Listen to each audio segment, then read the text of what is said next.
Good morning, trendsetters. Dano here from Dano's channel, back at you. Oh, one more again. Alright, it's been a little while since I posted a video. I've been a little bit busy working on a camper trailer that I've picked up. You can see a picture of it up here. That camper trailer's equipped with electronic trailer brakes. Even though it doesn't need it, it's under the weight limit, it does have electronic brakes. So I've decided, or my OCD's kicked in, and we've decided that I need an electronic brake controller. I picked up one of these REDARC Tow-Pro Elites. I got that from PPD Performance here in Perth, so big shout out to you guys, best price around. Today we're going to throw this into a 120 series Prado.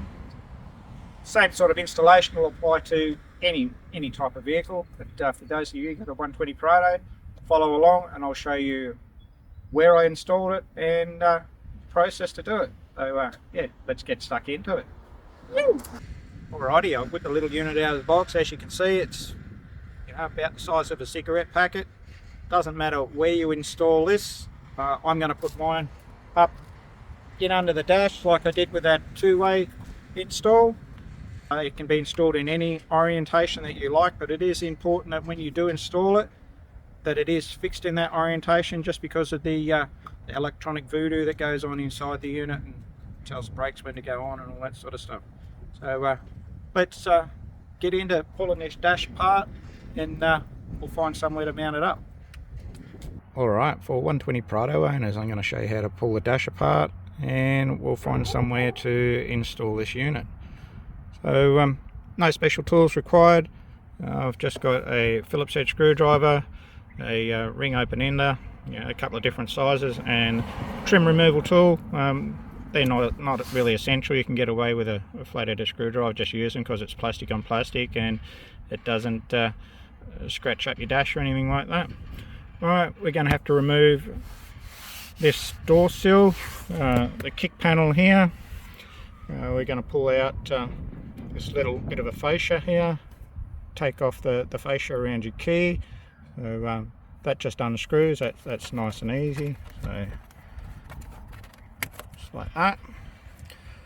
Getting rid of that panel there, nice and easy. Once again, we'll just slip that trim removal tool in. They're just on a couple of clips, so we'll just lever that up. Comes off like that, nice and easy. Next thing I'm going to do is pull this Phillips head screw out. That's a 10mm bolt. I'll pop that out as well. That lets me remove this piece here, which will give me access under the dash, but I am going to take that out as well, so that it's a lot easier to find somewhere to bolt it up. So yeah, I'll get that done and I'll come back to you. Alright, with that bolt out and that screw out, taking this off is nice and simple. It's just held in by a couple of clips, so just grab it and pull it down, and that's it. Get it out of the way. Next thing I'm going to do is take out this kick panel and the skirting here. This skirt, it should come out first, so just get your fingers up under it, pull it out, get rid of it. And the kick panel's just got a fixture up in there. Unscrew that, and that's on a couple of clips as well. It just pulls out towards you, so I'll get that out and move on to the next step. Righto, now we've got that kick panel out. That gives us access to this bolt here, which we'll have to take out, and there's also another one up here that we'll have to take out, and then that lets us pull this whole panel out. There's nothing in on the other side that holds it in other than clips, so I'll pull them out and pop that panel off, and you can have a bit of a look for yourself. Right, with the kick panel removed, look, how you do that is you take those bolts out, obviously, and it's secured with these clips, which are secured in these little holes here. So you just pull it out towards you, and it pops out, and away you go. You also notice that I've disconnected these two OEM harnesses. That's for your mirror adjustment and your dash lights. You don't have to do that. I've just done it so that it gives me a little bit more room to work. Next thing I'm going to do is find somewhere down under the dash here to secure this brake controller to. You'll notice my wiring's all fairly neat. I'm fairly OCD with that sort of thing. So I've got the two-way radio mounted up in there. This one, you can see that 12mm bolt there. I think that's what I'm going to secure it to. I'll go and make up a little bracket, and yeah, I'll use that mounting point. I think that'll get it up out the way and nice and secure. So yeah, let's go and make up a bracket and see what we can come up with. Righto viewers, I'm back, and thanks to the magic of the interwebs, I've manufactured this little bracket here, which I'll secure up under there and mount my brake controller to. So I've just drilled and tapped a couple of holes in it for some M4 bolts to secure the unit to it. So I'll go ahead and I'll bang that up there, and then I'll show you once it's in. There you have it. That's that mounting plate all mounted up in there. It's clear of the brake pedal, clear of everything else. There's your heater outlet, so that blows down. It's not going to blow directly onto the unit, so fairly happy with that. All I've got to do now is mount the brake controller unit to it, and then do some wiring. So let's get that done. There you have it. That's the unit all mounted up in there on that little bracket, nice and secure, tucked up out the way. Next thing we've got to do is do some wiring, so let's get into that. Next step is I'm going to wire up these two wires. So the red one here, this is your signal wire to the TowPro to tell the trailer brake when it should apply and whatnot. There's a couple of different ways you can do this. You can take the signal from the back of your brake pedal, or you can take it from your trailer plug. Given that I'm going to be running a twin core 3mm wire, which is what they recommend for your brake wire, I'm going to take my signal wire from down at the trailer plug. So yeah, let's get that done. There we have our unit installed and all the wiring done. They do say run your power wire from the start battery, and make sure that you've got a 25 amp fuse or 30 amp circuit breaker in that circuit. Now we're going to put all our paneling back on and install the switch that lets us manually control it. So let's get that done. Now we've got all our panels back in. The only thing that we've got left to do now is hook this wire up to our switch, and I'm going to pop this blank out and put my switch in there. REDARC makes some really nice blanks that do exchange for your OEM original. They're not too expensive, so let's get on to doing that.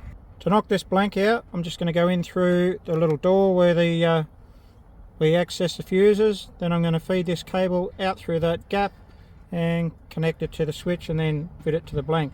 Might knock the switch from my air compressor out just to make it a little bit easier.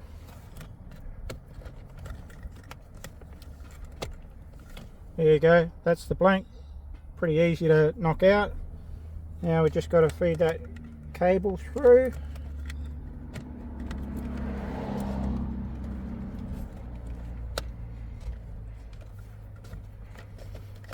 There we go. Connect it up to our switch. Can only go one way, and then we'll fit our switch into our blank.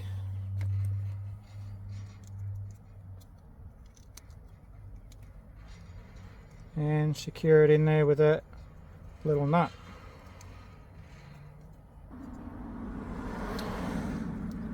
Once that's all nice and tight, we'll just fit the blank back in there.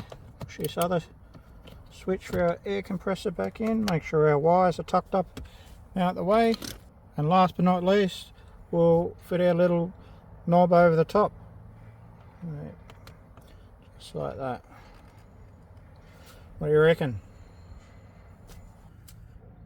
Rightio viewers, we've had a little bit of a kick in the dick, but that's okay. We'll get over it.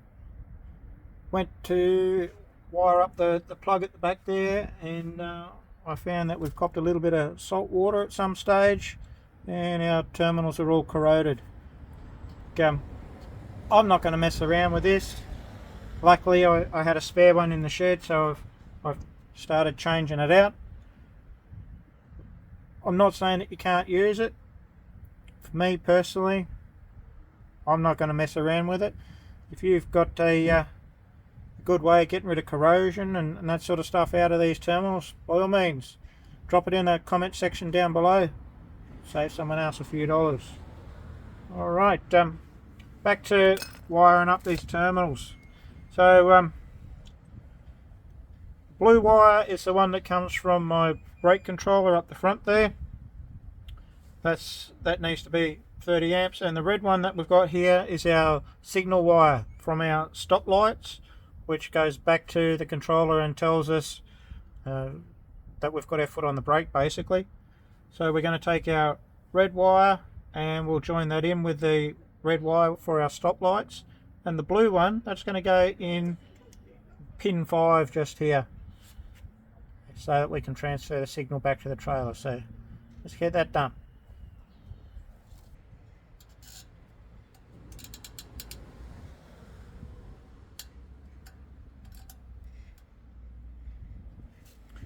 Rightio, that's our wiring done, our new socket all in place. All we've got to do now is go and try it, so let's go and check it out. That's our unit all installed, all the wiring's done, we're all powered up. You can see that the controller down here is flashing green and blue. It does that when it's first powered up. It needs to go through an active calibration and become confident in the direction that the vehicle's travelling and whatnot. So we're going to go for a drive. That light will turn a solid blue. That'll mean that we're all calibrated and job will be done. Well, there you have it, trendsetters. That's the TowPro all installed, calibrated, working well. It does take around about 20 applications of the brake pedal to get the unit to calibrate, maybe a little bit more. Look, if it is still flashing green and blue for you, just keep driving. It'll eventually work out what it's doing and go a solid blue for you. With that said, if you do disconnect the battery, if you don't have this unit hardwired or whatever, every time you power it up, you are going to need to go through that calibration again. So just be aware of that. Make sure you do connect it up to your start battery. If you got something out of this video, give us a thumbs up. If you're not already subscribed, hit the subscribe button down there in the old doodly-doo. It's free. Okay viewers, thanks for stopping by. I'll catch you on the next one. Yoo!